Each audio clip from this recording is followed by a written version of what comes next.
Well, hello everyone and welcome to Ellechat. It's been a while since we've done a webinar, an Ellechat webinar, so I'm so excited that you all are able to tune in live today. I'm especially excited that Sai is joining me. Sai built the platform that we are using right now, Crowdcast. It is my favorite webinar platform. I've been using it for 2 years now, and I stumbled upon it from the recommendation of a friend, Jamie Starkovich from Spruce Road. And it was after I had tried 3 or 4 other platforms and had been so disappointed.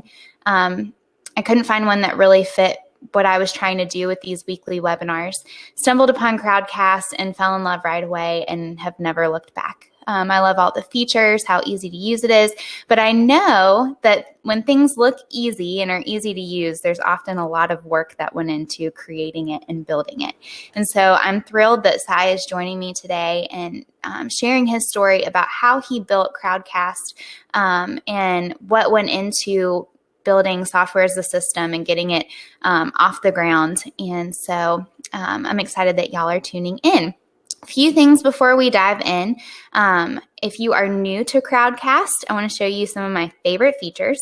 The first is the chat section, and it looks like y'all have already found it. If you haven't said hello already and said hey to Sai, just go ahead and say hello there. Tell us where you're tuning in from. I'd love to see where you're tuning in from. It's always fun because people tune in from all over the world. Another thing that's really awesome about webinars. So I would love to see where you're tuning in from, and I'm sure Sai would too. Sharon from LA, awesome. Monica from Germany. See, this is so much fun. So go ahead and say hello there if you haven't already. And then there's an Ask a Question section at the bottom. It looks like Grace has already gone and asked a really great question, which I'm excited to ask in just a little while. But if you have any questions already, feel free to drop them there. And if you come up with questions along the way that you want to ask Sai, we're going to leave about 15 minutes at the end to ask him your questions. So feel free to leave them there. You can also, really cool feature, vote questions up. So if you really want to see one answered, you can vote it up. And I usually go in order of the number of votes. So that's there for you too. But like I said, Sai is the founder and CEO of Crowdcast, and I'm so excited to have him joining us today. So I'm going to invite Sai on.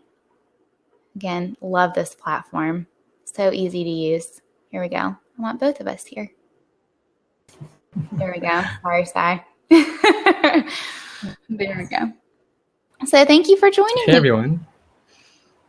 Yeah, for sure. I'm really excited.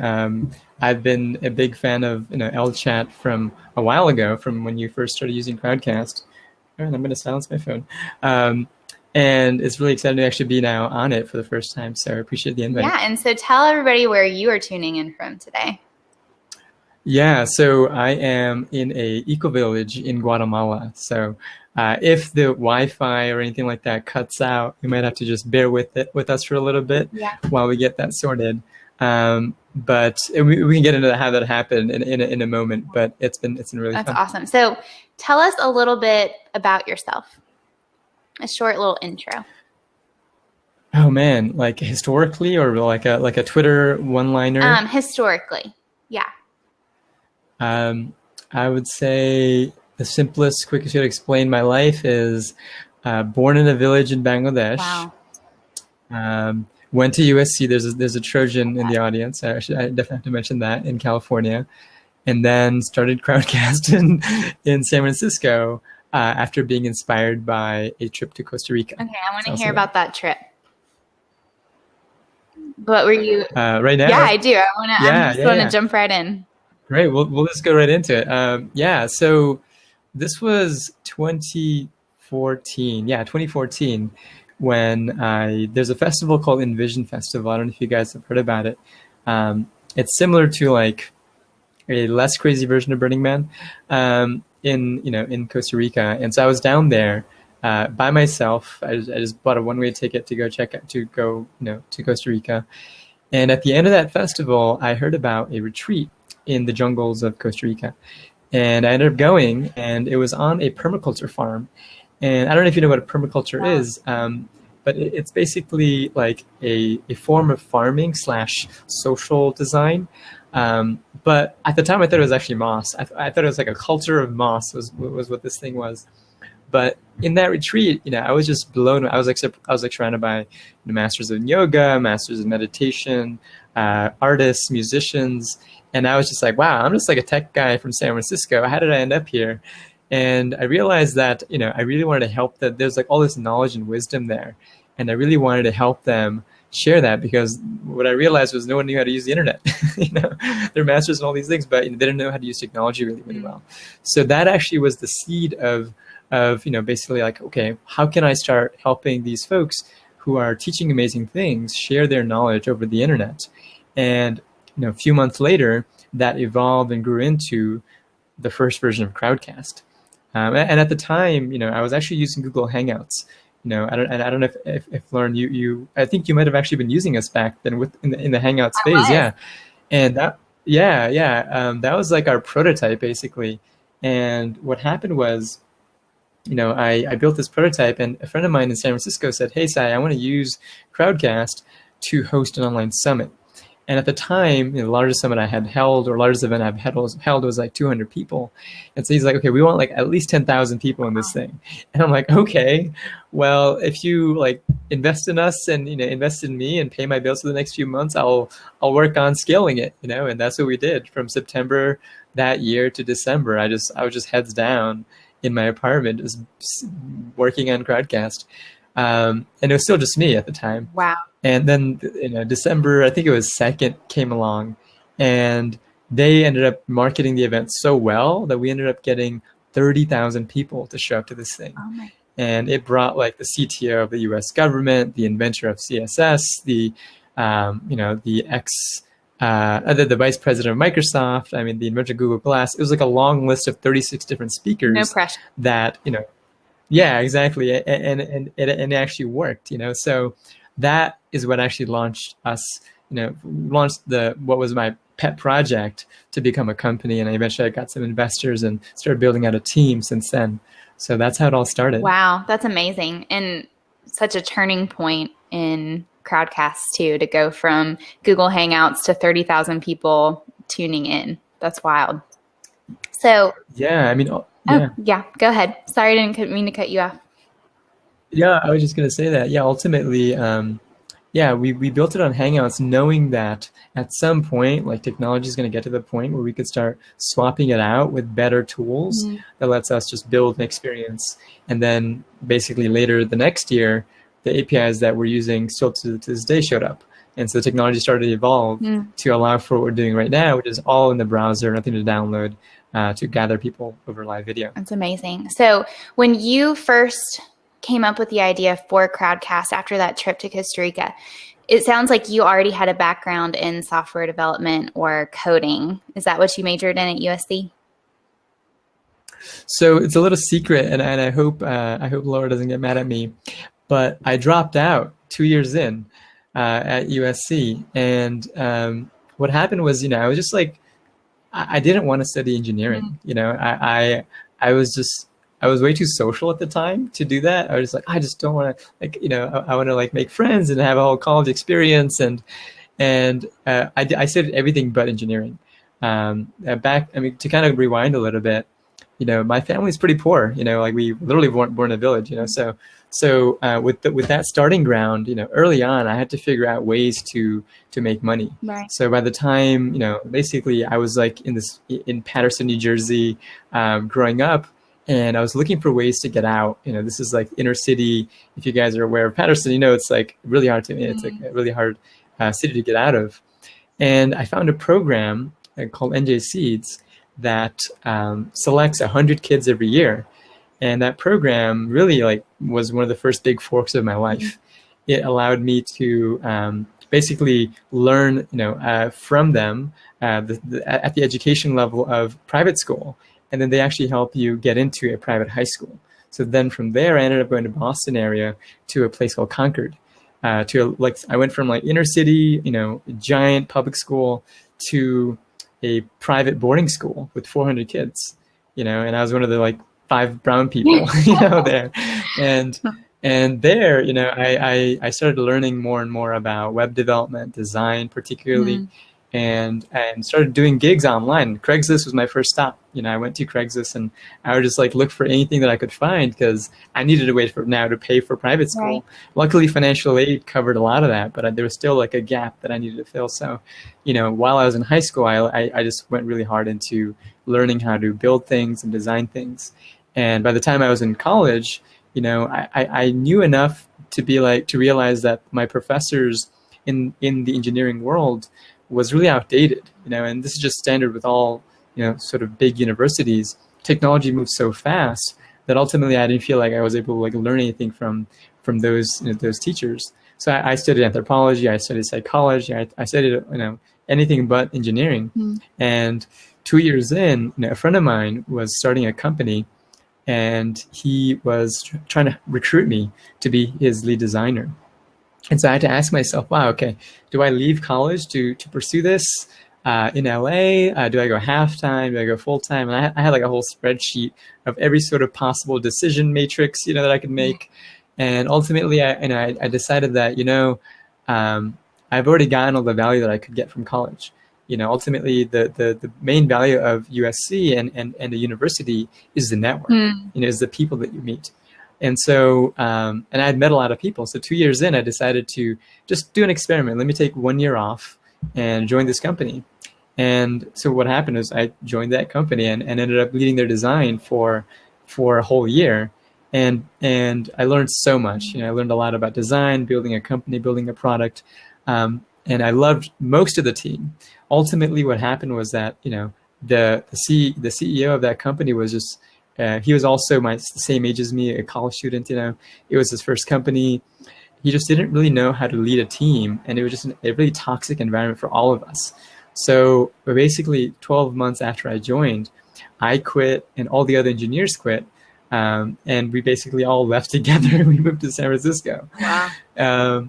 And since then, I basically kind of dropped in SF and just started doing a lot of freelance work, working with people one-to-one, dropping into companies, designing things, rebuilding their site and leading until I, trip to Costa Rica. Wow, that's amazing. So for those who are tuning in who do not have a background in web design, or this is totally new to them, but they have an idea that they know would be great as software as a service, how do you recommend even getting your foot in the door or wrapping your mind around starting a project like that? Yeah, it's a really good question. There's a lot of problems that still need to be solved. And with the way that, technology is evolving, it's getting easier and easier to pick up the tools and start using them, so that you don't necessarily need to know complicated programming things.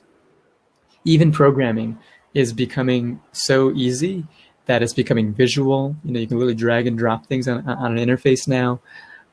There's the language itself is becoming so legible that it's almost like English. Yeah. So it's literally like if I were to make a line of code, I could say if a person is older than let's say 18, then send them this item or something like that. You can almost just write that out in English, and that's how technology is evolving. So yeah, it's easier now than ever to first pick up the tools. But and this is something that I say a lot, it's really hard to pick up tools and technology and learn things for the sake of just learning it. What's actually more fun and useful is to find a goal, and find something that's really bothering you, and try to solve that problem. And you'll learn the things you need to learn. Like if you want to build a house, right, you're going to learn math and physics and architecture to build that house, because there's ultimately like an infinite number of things you could constantly be learning. So don't try to be learning those things. Don't just learn programming to learn programming. Right? Don't learn design to learn design, but try to find something that you actually care about. And you'll learn whatever you need to learn, which is always changing and evolving to solve that problem. Yeah, that's amazing advice. And I love that you said that, because it's like with anything. For me, it was starting a business. I had no clue what I was doing, but I loved design. And so I worked out the kinks in marketing and all of that stuff as I went along. We're renovating a house right now. I know nothing about refinishing hardwood floors or any of that, but the best way to learn is to just dive in because you have a goal in mind. I love that. So I hope that's encouraging to those of you who are tuning in and you have this idea for a great platform. Pushes you and to I, make it work. yeah, and I would add that, you not knowing marketing, for example, when you're first getting into all this is an advantage because you don't have the sort of limiting beliefs of the folks who've been in it for so long. And for you particularly, you're a creative person who does design, you can think creatively about new ways of solving that same old problem. Right. New ways that's interesting, that actually is more valuable than anyone else who would have done it if they're deep in that world. So there's a edge to being the newcomer. So, take advantage of that if you're in the audience and you're, man, like that's a field that I don't know too much about.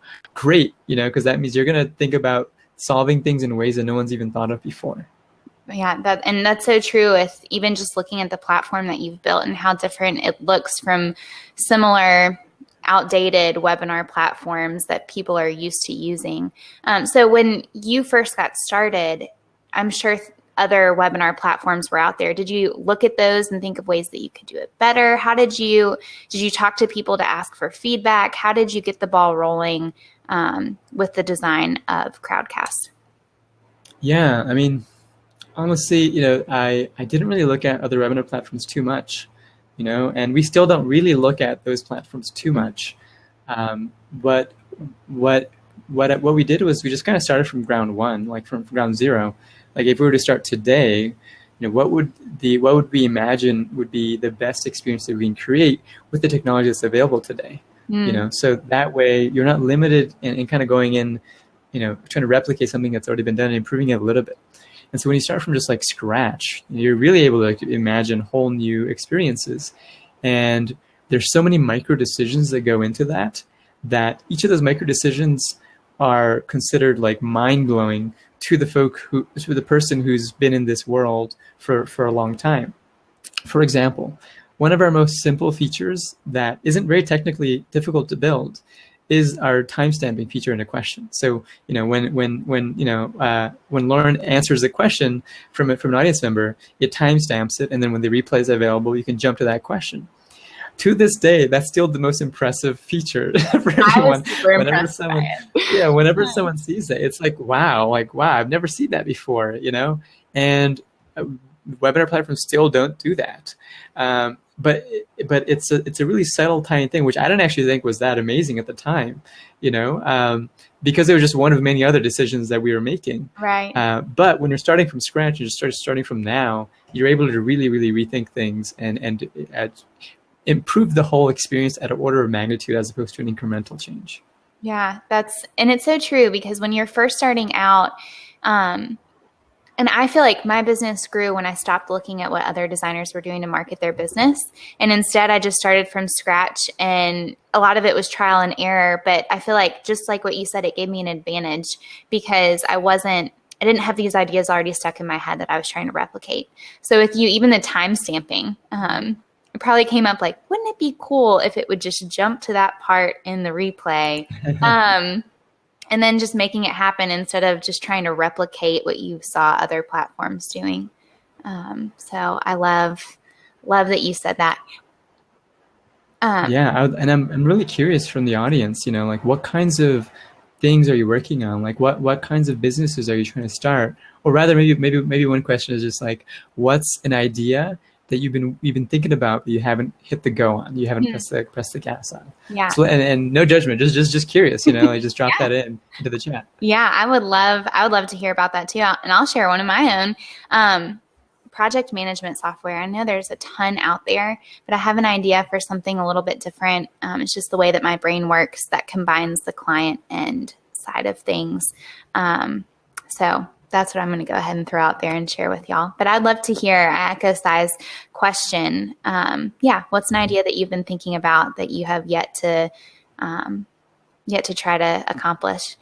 Monica says, I'm thinking about bringing up a mentorship for designers, just a very small group. Very cool. Love that. That's awesome. I would join. Yeah, for real. In the meantime, What were some of your biggest challenges when you started to get the ball rolling and act on your idea for Crowdcast? Yeah, I mean, the hardest one is just when you're first starting something, you're alone, right? And it's definitely easier to have people that you're starting things with. So what happened for me was, that big event happened, and it was still just me. Right. And I had raised a little bit of money from a couple of investors to just pay my bills for the year, so that I could just focus on Crowdcast. But I didn't have enough to really pay anyone else, and then I ended up making a bet. There was this event called Launch Festival. So, the 1 month after this big event, this big, online summit that we did. Oh, Kimberly, good to see you here. 1 month after that, I decided to go through this process of launching Crowdcast on stage at this festival. And it had like 3,000 people in the audience. I'm like super nervous, and I'm going up on there. As a part of the presentation, I had to hire my roommate to pretend like he's part of my team to press the slides, so it doesn't look like a one-person team. And I was really hoping like I would get a lot out of that. Maybe I would get press coverage. Maybe people would hear about Crowdcast, but nothing happened. Like no investors came from that. No press happened. And then all there was like a networking party after the event, So then several months went by, and I was just like, man, did I waste my time and energy there? And I'm all about like following what excites you and just going for that, even if it's not logical. That we can get into that that's a whole other piece. But my excitement was like, yeah, go launch on stage at this festival. And then I was like kind of disappointed. I was like, wow, like nothing came out of that. Well, about 4 or 5 months later, a guy messages me who I'd met at that festival. At this business festival, and he's like, "Hey, Sai, I don't know if you remember me. We met at the party. I remember you were like still looking for people to team up with at the time, and I was really impressed that you built the whole thing by yourself. Well, I'm considering if you want to chat." And so that person, and I met up, and we started, considering like working together. And 3 years later, like that's my co-founder, Dylan. Wow. And like at the time, during that time from like going on stage to finding and working with Dylan, there was so many times I was like, man, like how people who I can team up with. And it was a lot of like lonely journey, right? But what ended up working was just persistence. Yeah. And knowing that what you're doing, like you really believe in it. And eventually the further you push it, it's gonna get to the point where you're gonna attract the right people to you and to the company to start building off of. So that was one of the hardest pieces at the beginning. Yeah, being alone in it. And even I just found when I started Ellen Company, having my husband even just to bounce ideas off of and start a conversation with someone instead of it all being on you is super helpful. It looks like people are starting to give their responses to Sai's question about what project have you yet to start on. Michael says a dating site with no scammers.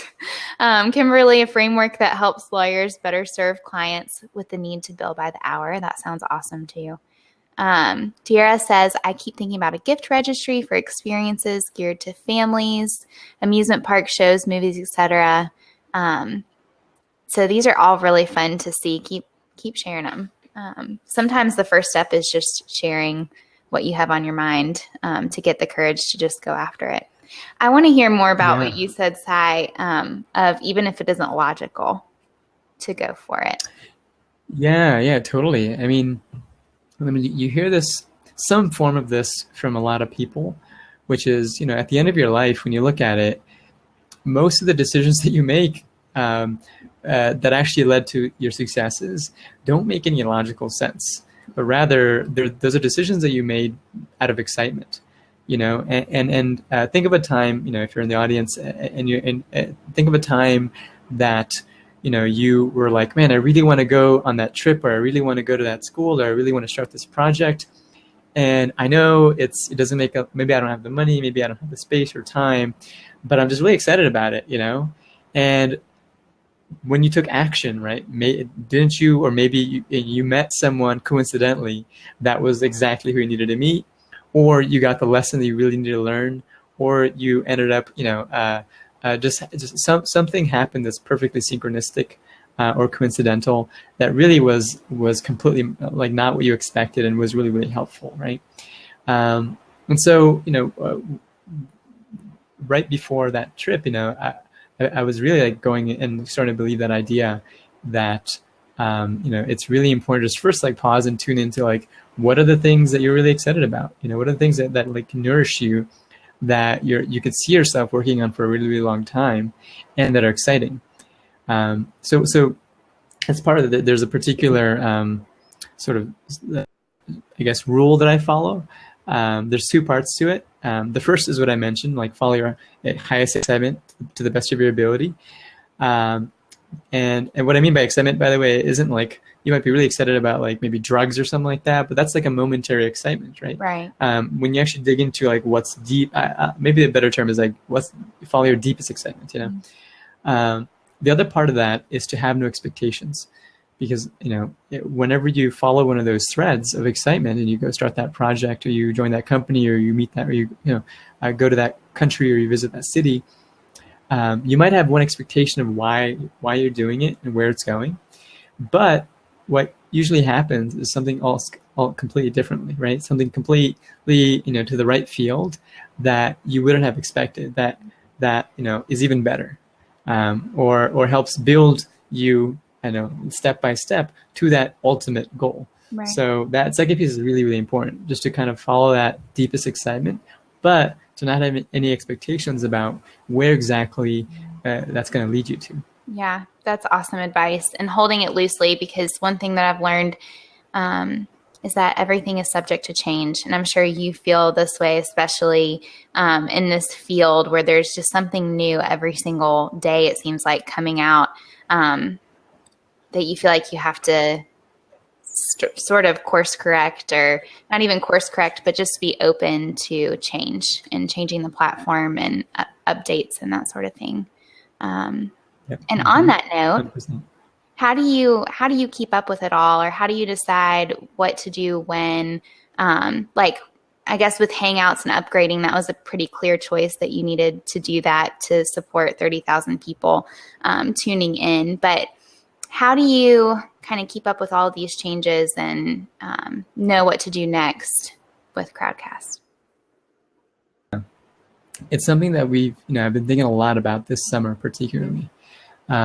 Is what are the coming changes that are happening in society, on our planet, in business and marketing, and how can we not be following but rather leading in that space? And I definitely agree. Everything is always changing. Like, that's one of the fundamental rules of the universe. Everything's always changing. And at the same time, there's certain things that are never changing. And, one of those things is that, people appreciate human connection and authenticity, right? And so we've been sort of using that as a guiding idea to help guide what are the different product and feature decisions that we make on Crowdcast. Yeah. So, for example, we first launched the ability to follow you on Crowdcast, about 2 years ago. So, you can follow Lauren, and you've got a lot of followers. 1.7 thousand people get notified when you go live, right? That's pretty crazy. So that was, unique to Crowdcast, because we were just like, well, we're thinking about like, how do we help you build the audience and actually have a relationship with the audience? But if you take that even further, like Michael joined because of the email. If you take that idea even further, right, then it's us really focusing on essentially helping you create strong relationships with your audience, because the quality of that relationship dictates everything, right? It doesn't matter if you have 10 people that care about your work or interested in your work, or 1,000, right? All that matters is how quality is that relationship. And so, there's other platforms that let you do like fake webinars and automated webinars and all these other things. And, we don't care about that. Like, we know that that's just a short-term strategy. Yeah. Yeah. Like, I've been in a automated webinar, and as soon as I found out that the person on screen wasn't actually on screen, I threw them out of my list of people that I even cared about. Right. So we really focus on like, how do we help you have authentic, basically strong relationship with your audience. And so given that, there's a lot of things that's coming, like a live video, we see it, in terms of like the evolution of communication. Live video is just the next thing, right? Naturally, like we started with, if you look at human sort of conversation, right? It starts with one-to-one in person, right? That's the best way to communicate an idea. Then the next way, if you want to get that idea even further, is to go to, one-to-many, right? In a group setting, around a fire, in an auditorium, in an amphitheater, right? And we've done that for thousands of years. And then we invented writing, right, with the Gutenberg press. And then we were able to take those ideas, put it in a book, and suddenly we had an asynchronous way of scaling our ideas, right? And that was hugely successful. And then we invented video. So we had an asynchronous way of capturing your full body's language and putting that on, out there. And then if you follow the progress of the internet, right, it follows the exact same progression. It first started with writing, right? Blogs blew up, WordPress blew up, right? Blogger blew up. And that was the first level of the internet because that's all that it could support. And then the second phase was really around video. And we're kind of in it right now. YouTube has become the second largest search engine in the world. Facebook is now really going into video. Like everyone's like, wow, video is big, right? And you were just Instagram videoing, right? So video is obviously just a much better way of communicating because you have a full body language, full being, right, captured. And then the next way, and this is for the first time ever, where we have technology that's allowing for live video at scale, right? This was never possible before. We had like television sets for, the president to do it, right? But now, Lauren, you can do it. You can be on screen over real time, communicating with tens of thousands of people. So it's just the next progression. So we just see it as like, okay, what can we do to allow you to use the most scalable and direct way of communicating to build a relationship with your audience, right? So there's a lot of things coming beyond just like following, that we're going to be rolling out over the next years. Like we're thinking like we're very long term here. That's going to continue helping cultivating that relationship with your audience, whether you're selling a book, a course, or just want to have a TV show, have a live, chat like this.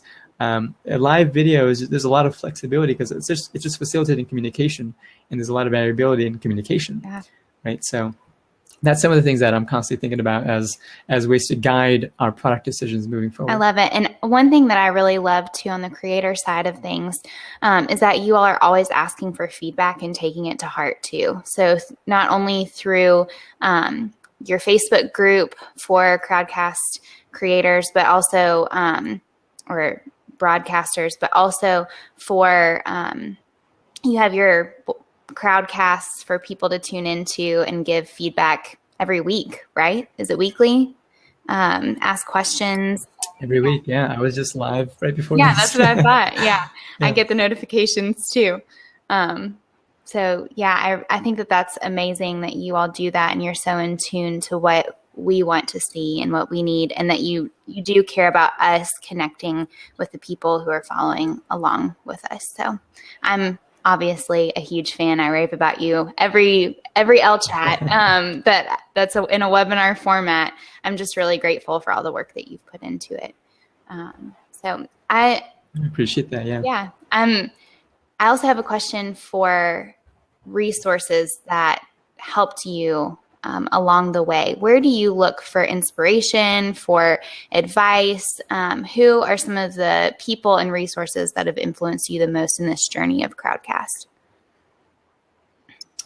Yeah, I mean, that's a good question.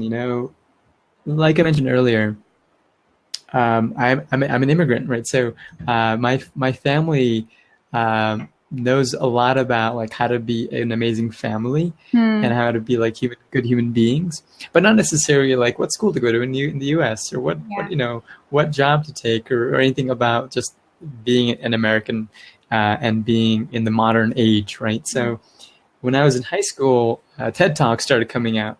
And I remember with one of my first like online Craigslist gigs, I bought my first iPhone, and I was so proud of that, And so every night I would go to sleep and I'd watch a TED Talk, because at the time they were really good. It's changed a lot, but at the time I was just blown away. I was like, wow, like I can use video to like learn from other people who've gone through it, and I've gone through different experiences to learn different lessons, and I can really accelerate my own growth by like deeply trusting their lessons. So I don't go through that same process. Right. And so I really, took that to heart, and it started out with YouTube and TEDx, and TED Talks, where I was just constantly absorbing. I probably watched that first year every TED Talk that came out. Are there any that stand out to you in particular? Right now, I mean, just some ones that are really, really popular that I'm sure a lot of folks have already seen. One of them is from Tony Robbins, where he like really goes in there and under 15 minutes, he like really inspires and shows you how you can change your state. Another one's from Tim Ferriss that I really appreciate, about how to be like superhuman in his process of learning to swim. Yeah, I mean, I feel like there's so many at this point, and this is like years ago that I really was into this. Yeah. But then fast forwarding, I moved, like, as I went through different phases of my life, it was really, finding people who believed in you, and basically communicating with them and kind of using them as mentors. Admittedly, over the last year, I've done a terrible job doing that. I did a lot more communication with my mentors before I started Crowdcast, and then being deep in it, in running a business, you tend to put all your time and priority into the business, and not about a lot of the things that helped you stay grounded and stay, aligned as you're going through life, right? So, I had to thank the internet, YouTube, and some of the mentors that I've had, back in my college and early San Francisco times. Yeah. I've struggled with the very same thing. People have asked me, who do you enjoy following along with the most? Or, what books have you read recently? And I feel like when I first started Ellen Company, I was soaking up all of those resources and the wisdom from people who had gone before me. And then I don't know if it was some pride started to creep in, or just the busyness of running a business, that I stopped looking to those to other people to pour into me. And so, yeah, I've been guilty of that too. Yeah, I think that's a really important habit to maintain, and for your mental sanity, and at the end of the day, when you're looking back at your lifetime, and I'm constantly thinking about when I'm dead, or when I'm, 80, if I get there, how will I look back at my time? And ultimately, it really helps you sort of figure out what's important now, and that's why I'm in Guatemala. That's why I don't want to spend my years being the CEO of a company and burning out, and then learning in my 40s or 50s, like, oh, I should have done this thing. I should have traveled more. And by that point, my joints aren't working. Right. So it's really important to do those things. But yeah, I mean, I definitely I love reading and using any sort of resources, primarily video and then books, to find people that I really appreciate. The latest book that I really, if you guys are curious, that that I've really been appreciating, and I don't read too many sort of technology startup books much, the most recent one is called Braiding Sweetgrass. It's basically from a Native American botanist scientist from, I think, Michigan or that area around the Great Lakes.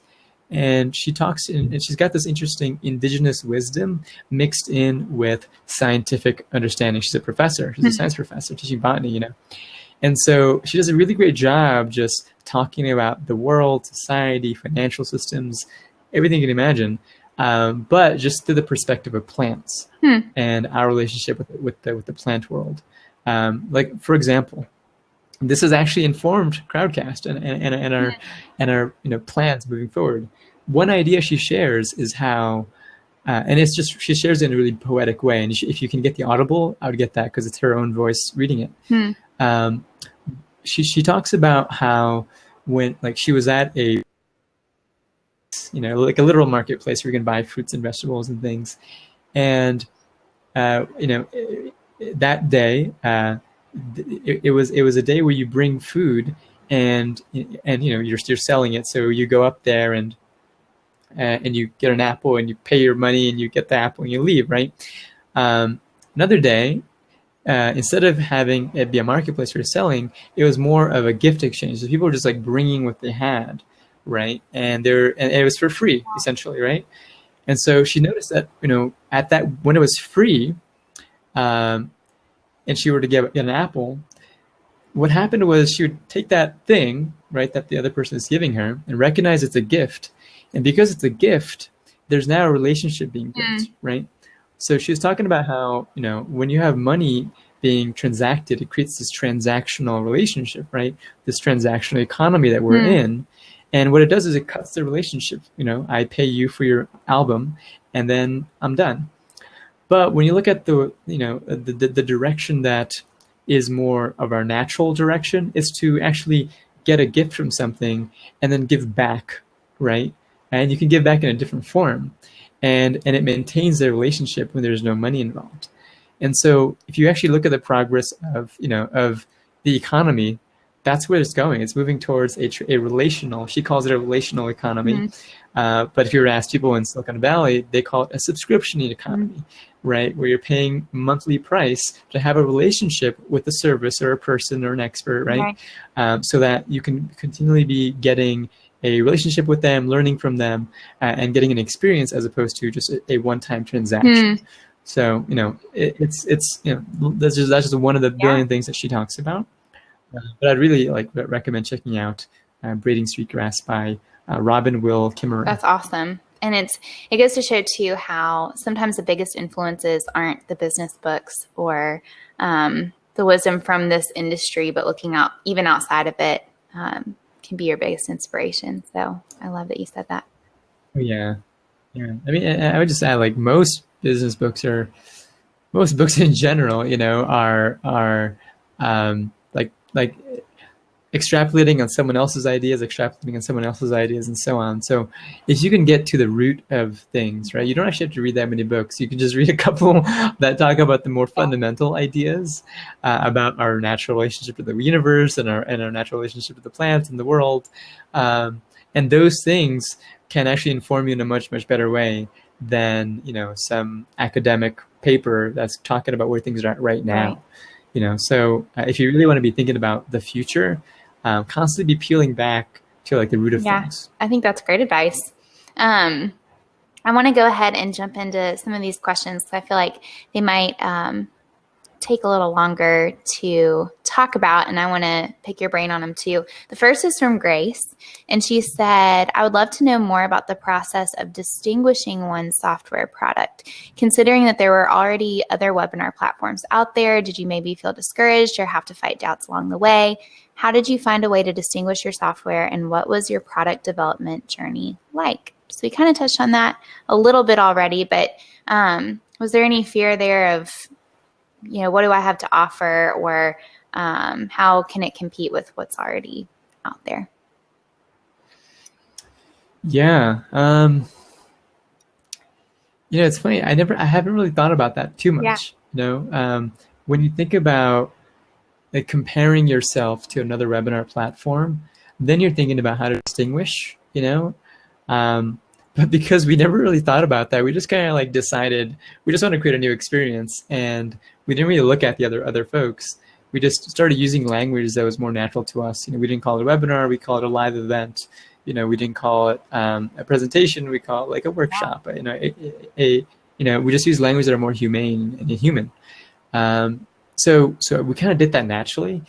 In retrospect, we're looking at it now, we're like, oh wow, we should really lean into this even more, and actually have a strategy around that. So we're actually going to be leaning into the fact that the concept of a webinar is really dead, and no one really gets excited about joining a webinar. And what we're seeing is the world of live streaming, which is really good at community building and quick hangouts with your people, merging with businessy world, right? And so that's for example, it actually informed our decision to launch RTMP Studio earlier this year. It's a way to swap out our video feeds with a live streaming app with plays and animations and lower thirds and pre-recorded content, and really level up your live video experience.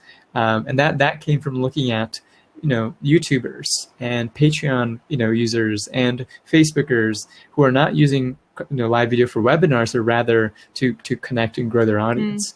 and they really wanted to like control that video experience. So, we're just not looking at the webinar platforms that are out there and thinking about like, how do we distinguish ourselves from them as much, but we really think about like, how do we really drive home what we're about, and then we can look at those guys and say, okay, I guess they're doing it this way. And then we can kind of show, this is what a webinar is, this is what a crowdcast is. And naturally the differences will show up. What I've learned too about people like yourself who are so successful in this industry and really have a standalone product that they're offering is that they didn't look at other things and you just didn't look around at other people and try to build something similar. You started with the problem at hand, that you wanted to connect people with their audience, that you wanted to improve the live video experience, and started with those issues instead of thinking about similar products out there, is what it sounds like. And I found that to be the case with a lot of other successful people. They didn't look around or compare themselves very often. Instead, they tried to pave the way so that other people can try to follow them in what they're doing. Yeah. Ultimately, it's just about like knowing what's your mission, right? Where's your end goal, and how do you get there? Yeah. And for us, like we're one of 4 phases of our mission, at least, and phase 1 is to really just build a much better way of connecting with people over live video. I'll actually hint a little bit about what phase 2 is about. So if you guys are curious, so we are going to be, and we haven't shared much of this publicly, obviously. So you get your audience is some of the first hear this. Phase 2 is really allowing us to like lean in to this concept of building community and the community of crowdcasters. So we're one of the most immediate things we're going to do is actually change some of our language so that your profile page is actually your channel, not your profile page. So you can actually say, hey, follow my channel on Crowdcast, and as a part of that, you can start building out your channel subscribers, right? Your channel followers. And we'll add some tools to, embed that channel and embed the follow button of a channel and things like that, which is, just kind of, expected when you go that way. But then part of the biggest piece of phase 2 is to allow the creators to discover other creators and allow the creators like you to collaborate with other creators.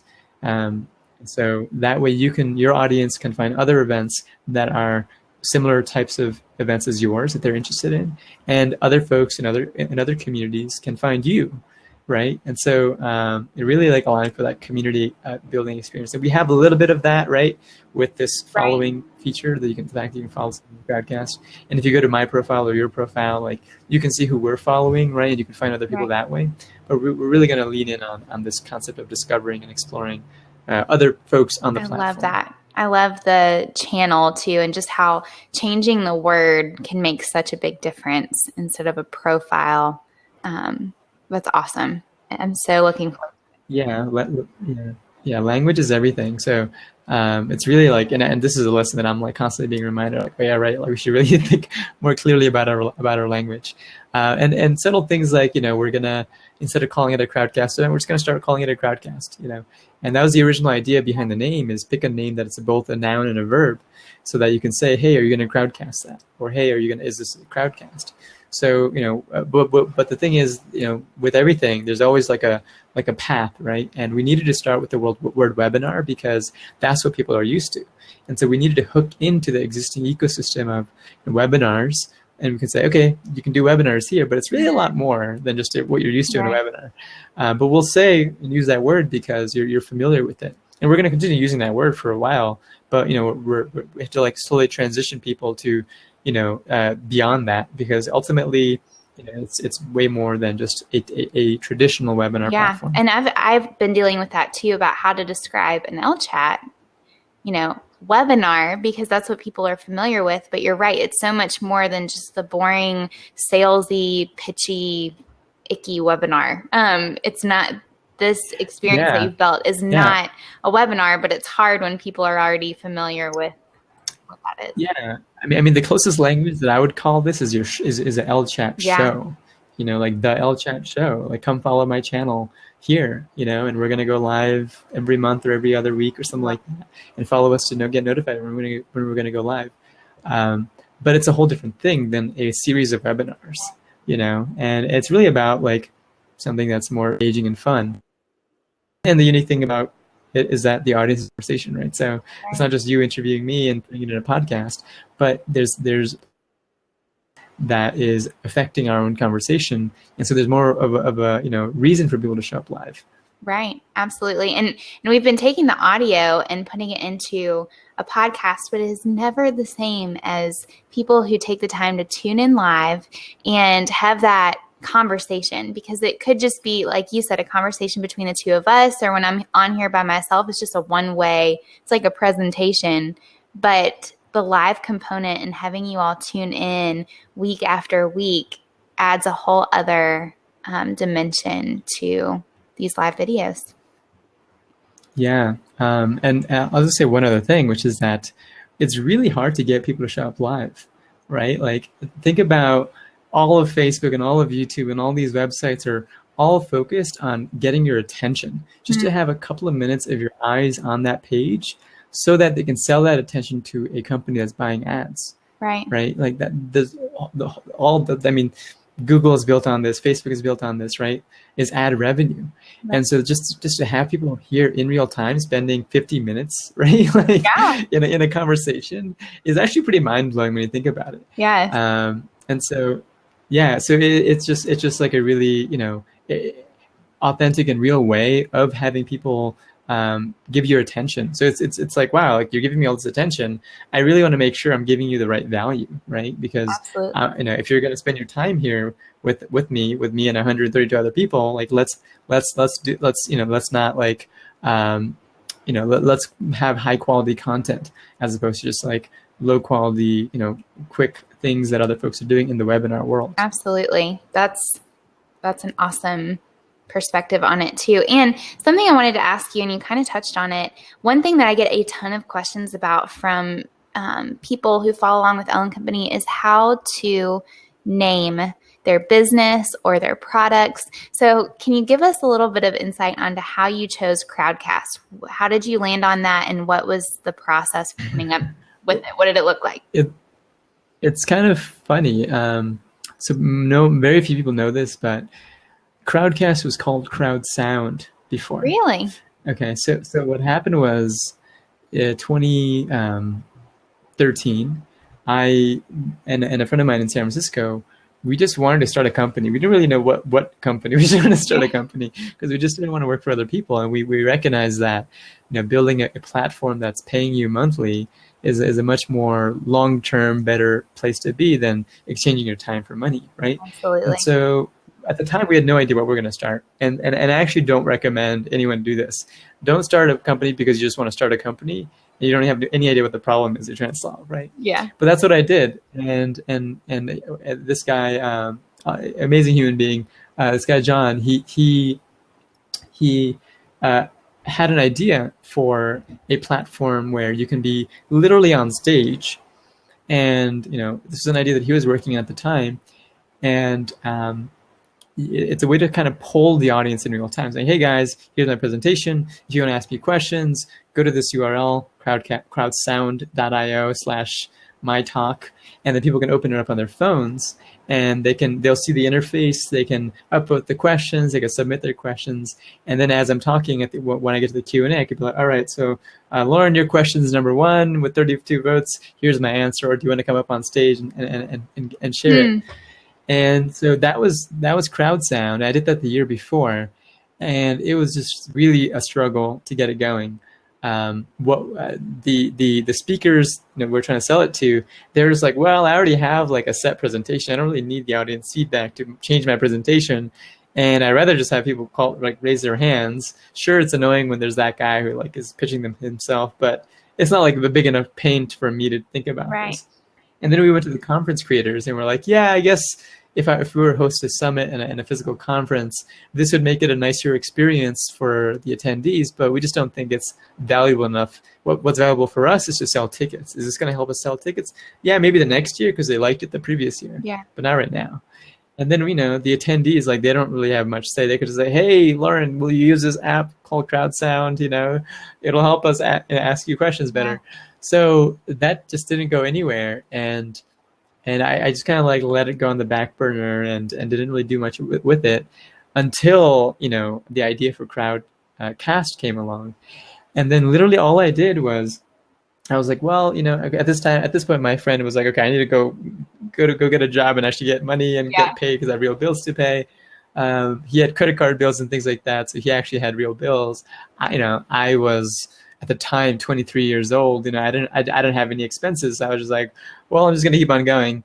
And what happened was, I figured out a way to use Google Hangouts where there's like two little puzzle pieces where you can have a little button on your screen. That's one puzzle piece. And when you click on that button, it opens up a Hangout. And from the Hangout, you can bring in a YouTube video back into the Crowdcast. And I just literally like had a thought one night, like as I'm trying to fall asleep, I'm like, wait, I wonder if that's possible. And the next morning I like tested it out. I was like, oh wow, it is.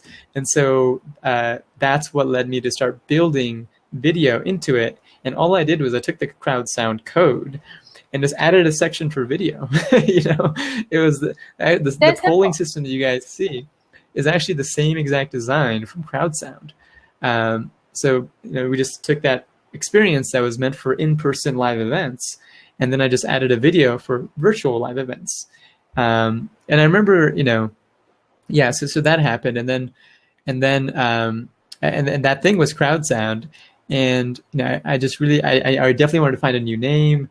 And, Crowdcast honestly just kind of came out of nowhere. Yeah. The only thing I really thought of was like, I wanted a name that, was both a noun and a verb. And, and for us that it's just natural. It was like a natural progression to go to Crowdcast, and, crowdcast.com was already taken by a company that doesn't exist anymore. But .io was available, which is kind of like the more techie URL to use. So I just kind of picked that and just kind of started rolling with it. So, I don't think that's the best way to pick a name. Yeah. If I were to give someone else advice on creating a name, I would probably say, pick a name that's memorable and it's easy to type. And, if you can use it as a noun and a verb, that would be a great plus. Great piece. But the first thing is like, make sure it's legible, easy to spell. If I'm saying it out loud, are you going to be able to like say it back? Crowdcast is actually kind of like hard to say a lot of the time. It's like Comcast, Groundcast. People say weird things. It's just kind of a hard thing to say with your mouth twice, like those particular sounds.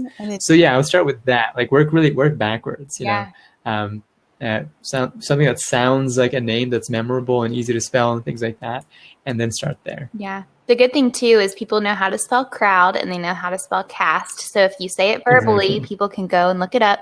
Whereas with Ellen Company, people think Ellen Company. And I'm like, yeah, that's hard. That's a hard one. Yeah. But, in hindsight, so do your due diligence, say it a bunch of times, ask other people to say it, ask other people to spell it. But I love the noun and a verb. I hadn't heard anybody say that, but that is so helpful, especially for software as a service. If those of you who are tuning in are thinking about going that route, that's especially helpful. I wish we had time to answer one more question, but that was so helpful. Thank you so much, Sai, for joining us and just sharing the backstory of Crowdcast. I'm leaving so encouraged. I know those who are tuning in are too. So thank you. Yeah. Thank you for having me. I can't believe it's already at the end of the hour. I know. This went by so fast. Yeah. I mean, I guess just some last words is just, like you mentioned earlier, if anyone has, an idea that you're like pondering, like, should I take action on it? I would just ask yourself, is this something that you're deeply excited about? And if so, what if you just started it? And just kind of give yourself permission to spend a month or spend a week just kind of like testing it out. It may not go anywhere and you shouldn't have any expectations of it going anywhere, but just to try it out and see where it goes and just stay curious is, I think, the best thing I could really say. Stay curious. I love that. Thank you, Sai, and thank you for taking the time to join us all the way from Guatemala too. This was awesome. And so for people who want to follow along with you and with your business, where can they find you? I would actually recommend going to our Facebook community. That's probably the best place. So let me just drop a link, to that. Perfect. Coming in September, there's going to be a lot more activity there. So, join us in there. And if you have any ideas or anything like that, let us know in the group. Awesome. And I will add that to the call to action on this page as well, so people can easily find it. But thank you, Sai. I hope you enjoy the next couple months in Guatemala. And thank you guys for taking the time to join in. Hope to see you in another Ellechat very soon. Thanks, Sai. Thank you for having me. Catch you guys later. All right. Bye, y'all.